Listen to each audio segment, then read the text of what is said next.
in the mirror, man, you're so dirty. Yeah, you look so dirty. You were never worthy. Lately, it's you. Welcome to the Jeremy Hill Show. If you're easily triggered, leave now, because this is not the show for you. Now, what I'm going to talk about in this reaction video, ladies and gentlemen, I'm going to discuss trauma bonds, man. And I want to say that the majority of modern women, black women in particular, they are emotionally attached to somebody. Now, you can be emotionally attached to somebody and not be in relationships with them. You could be emotionally attached to somebody and not be in love with them.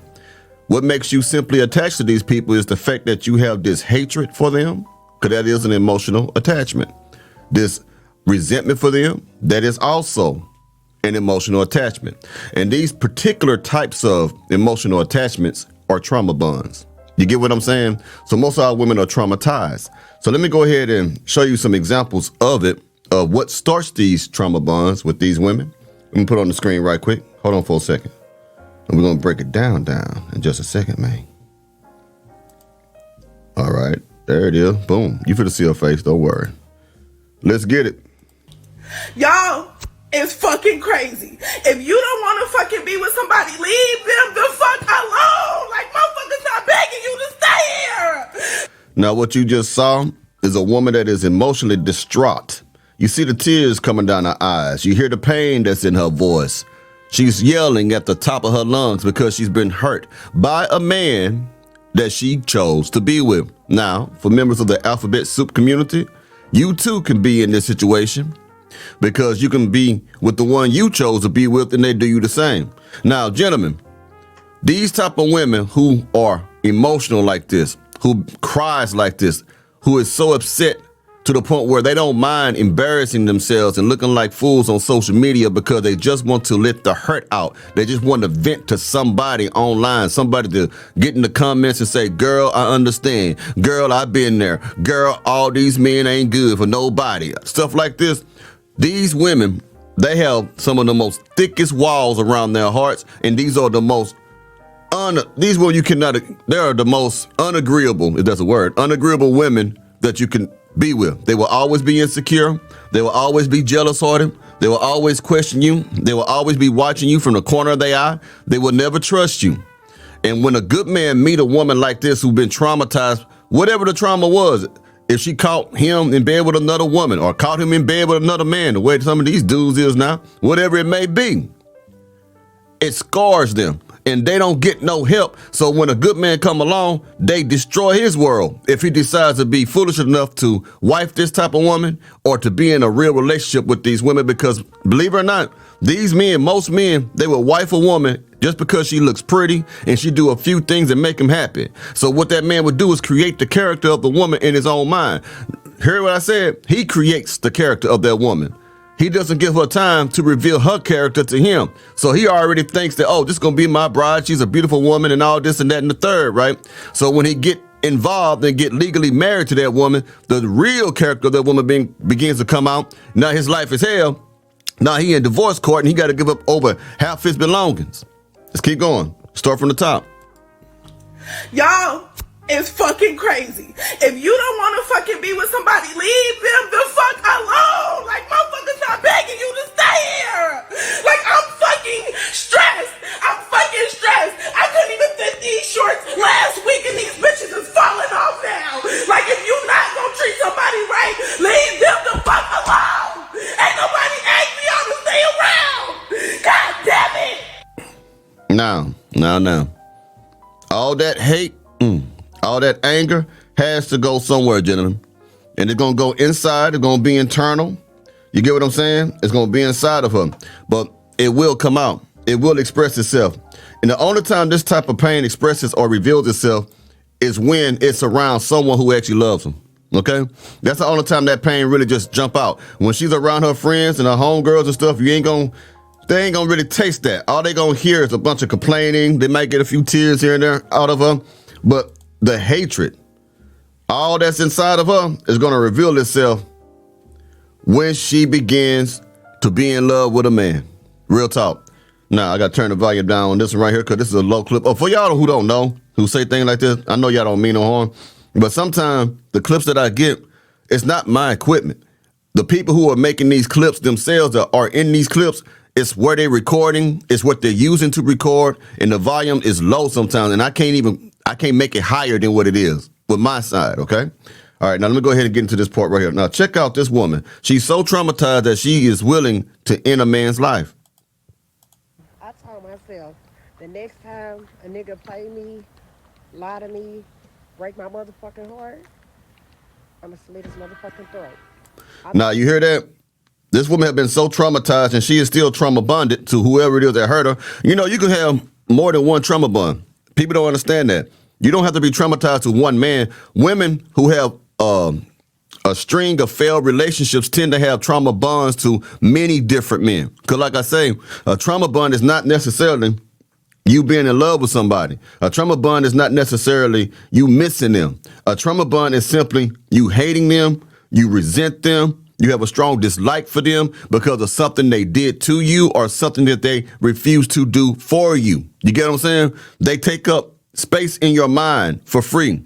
Or when you think you've forgiven them and then you see them, all them old emotions pop up. And it could be a mixture of disappointment, love, hatred, rage. It could be so many different emotions swirling in these women's hearts and minds to the point where they become delusional. Because if a woman is heartbroken enough, she'll begin to think all men are the same. She'll start thinking all men want this and all men want that. All men don't want this and all men don't want that. All men is going to misuse me. All men are going to abuse me. All men are going to do X, Y, and Z because all of them different emotions swirling around in her heart, in her mind, in her personal experiences. It is shaping her outlooks on all relationships. So relationships have a negative stigma to her. You get what I'm saying?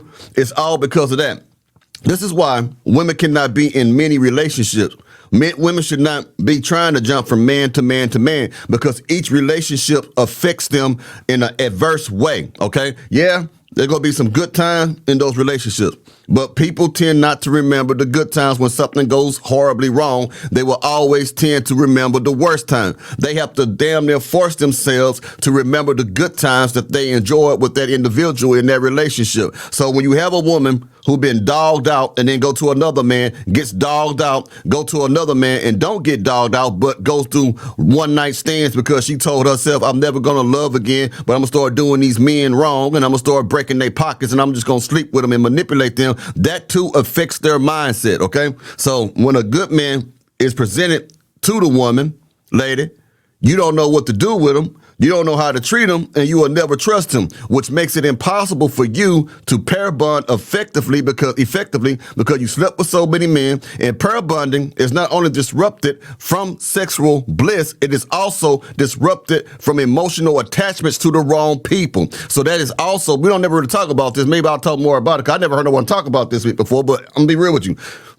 Sexual intercourse is not the only thing that destroys pair bonding. It is also the emotional attachments that a person develops with another person, and they refuse to resolve those issues through therapy or whatever it is that will help them to overcome that. Because once you become emotionally connected to somebody deeply, and then that connection is abruptly ripped from you, and you feel as if you are a victim, and you feel as if it should not have happened to you, you begin to turn to a monster. Believe it or not. Some people are good at maintaining and controlling that monster in them. Other people are not. Let's keep going. I told myself, the next time a nigga play me, lie to me, break my motherfucking heart, I'ma slit his motherfucking throat. I'm not the one to be played with. You see what I'm saying? I had a rough past in my life, and I'm not gonna keep going through this shit. I let men know up front what it is. And if you take that on what I say and go the other direction and not warn me, you'll see. I'm an Aries, baby. Don't fucking play with me. They don't have nothing to do with it.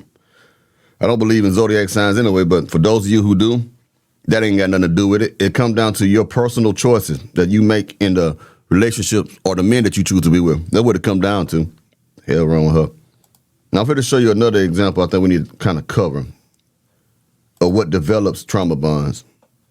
1 second, y'all. So I put on your screen. And I put the music back up now because this ain't that, yeah. All right. Where this lady at? 1 second, y'all. I'm trying to put it on the screen. All right, here it is. There she go. Now I want you to pay attention to something that she gonna say. Let's get it. Carlissa says she used to be involved with a married man, which lasted 13 years. I messed with somebody's husband one time. And it was a long time, but I never, ever tried to hurt that lady. I never told that lady. I never tried to sneak and make them leave her or none of that. I just was trying to share some of their money. That was all. I knew better than to try to make him my man. That was her man. Notice what she said. All she was trying to do was get some of their money. Try to take her man's money. Another thing that creates trauma bonds, y'all, is when women misuse people. When people misuse people. See, what happens is, when her case, an example, let's use her case. She was sleeping with another woman's husband just to get money. How is that a trauma bond? Because it shows you how evil people can be, how wicked people can be, that people will mess around with their wives or husbands. And since you did the dirt, you're always going to be expecting someone to do dirt to you because you know how the game is played. See, we fool ourselves and make ourselves think if we can run the best game that we are the best protected. That's not true. To an extent, it can protect you by recognizing game. But if you're involving yourself in these type of games where you are manipulating people, using them, doing things that can be harmful to other people, things that can tear up people's marriages and homes and shit like that, then it's going to affect you as well. You might be getting the money, you might be getting the cars, you might be getting the bags, you might be getting the trips. But what you also is getting is an experience of corruption. You're getting an experience of deceitfulness. You are witnessing firsthand how someone can really genuinely be down for somebody and love them. And that person that they love can be so ruthless, so cold-hearted and uncaring, and be such a liar that he is letting you sit on his face. He eating you out, eating your booty. You doing all kind of things to him and stuff like that. And then you know that he's going back home to his wife. Now, this could be both ways, vice versa, men and women. But when you get into the game and you run game like this, it does affect you. It makes it where you are bonded to that experience. So much to that. See, how is it an emotional trauma bond? Because there's an emotion that come behind it. You be like, yo, that's effed up that he let me do this to him. That's messed up. You starting to develop a feeling of disgust. That's an emotion. And you are attached to that experience, to that situation, and to that emotion. So when you meet other men, you're going to think they're going to do the same thing to you. So you could be emotionally trauma bonded to the bad things that you're doing to other people or just participating in bad things. Yeah, it gets deep, Jack. It gets real deep. I know you ain't never heard it like this before. I just said I'm going to go ahead and make something about trauma bond from my personal point of view. And this is what I see in my life. This is what I believe. You can disagree with it or you can agree with it. But for what I see, I really think I'm right. But let's keep going. That was her husband. I just was borrowing a couple of their dollars. That's all. Now, I was in my 20s and I know better now not to do that. And I hope and pray it don't come on me with Mr. Sappho and somebody come use my husband and my money. You know what I'm saying? But that do cross my mind. Not Mr. Sappho. Please don't have Mr. Sappho. You know what I'm saying? But that do cross my mind sometimes. Because that was not right. And you gonna even when my son went to jail for them 13 years, because I messed with that man for 13 years, I said, Lord, was that my punishment? And see, that's another thing I want to bring up too. When you do a lot of bad to people, you always going to be walking around in fear thinking someone's going to do something bad to you. People that you don't know. Because it only really gets to you about two ways. It is going to be the people closest to you, or it's going to be strangers you don't know that's going to put you in those situations. And you always going to be wondering who it is. You never know. You got to be careful, man. It makes you paranoid.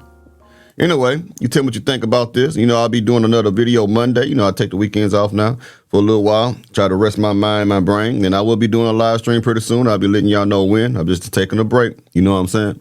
Also, I appreciate everybody's support. But let me tell you, man, when I be saying I'm going to take a break off, man, and I'll be back Monday, that is not the time to be sending me a whole bunch of links and ideas for a show, man. I'm not trying to be me. I'm just being honest with you, man. It's like taking work home after you get off work. Did that make sense to you? When you try to get away from it, why would you be sending links, y'all? I get them emails, all kinds of ways, man. Links and all. I know you mean well, but if someone trying to take a break, that's what that means. They trying to take a break. That's why some of the content creators, I know some females and some dudes, they won't live stream for a whole month. And they come back on and say, man, I know it's been a long time since I did a live stream, man. It's been a long time since I did any content, man. I just need to take a break. That's why, because we are heavily immersed in the research of this stuff. Okay. And all this stuff I show you is not the most positive things. It's just reality. So imagine how it affects the human being's brain if he's always immersed in it or she's always immersed in it and you continuously want to keep sending things. Stop it. Stop it. You know what I mean? Just stop it. You know what I mean? I appreciate it. And also to let you know, I got to say this too, because I want to have a grown up conversation and be respectful. You may send me a whole lot of links and vids and stuff and clips and stuff, and I never use them. I'm going to tell you why. Because I really enjoy the work. I enjoy getting my hands dirty. I enjoy doing the lead work and finding the clips myself. So I probably won't ever really use any of your clips at all. And just to let you know, if you do send me a clip and you see me do one and it's the same clip, it's probably because I found it. It ain't because I really watched yours. And it's not to be rude. I just want you to understand what it is. So I want y'all to think that Mr. Hill being a butthole and stuff like that, he just don't like my, ain't got nothing to do with you, man. I'm an ex-military man. I'm a hard-working man. And there's something about really seeing the results of your work. Because I'm passionate about this like other content creators. And it's a thrill. It's a feeling. It's a great feeling to know that you put in the hard work and then you created something and it all came from you. It didn't come from nobody else. So that's why I do it. But thank y'all for your support. So I just want to tell you that to give you understanding, not to disrespect you, but to make you aware and informed. You get what I'm saying? So like, thank y'all for y'all support. And I hope what I said ain't offend nobody. But you know, Mr. Hill, I don't care. But that's not my intention to offend you. I just want to give y'all some understanding there. You know what I mean? So anyway, I hope y'all have a great day. Enjoy your weekend, and I'll be talking to y'all pretty soon. Take it easy now, you hear?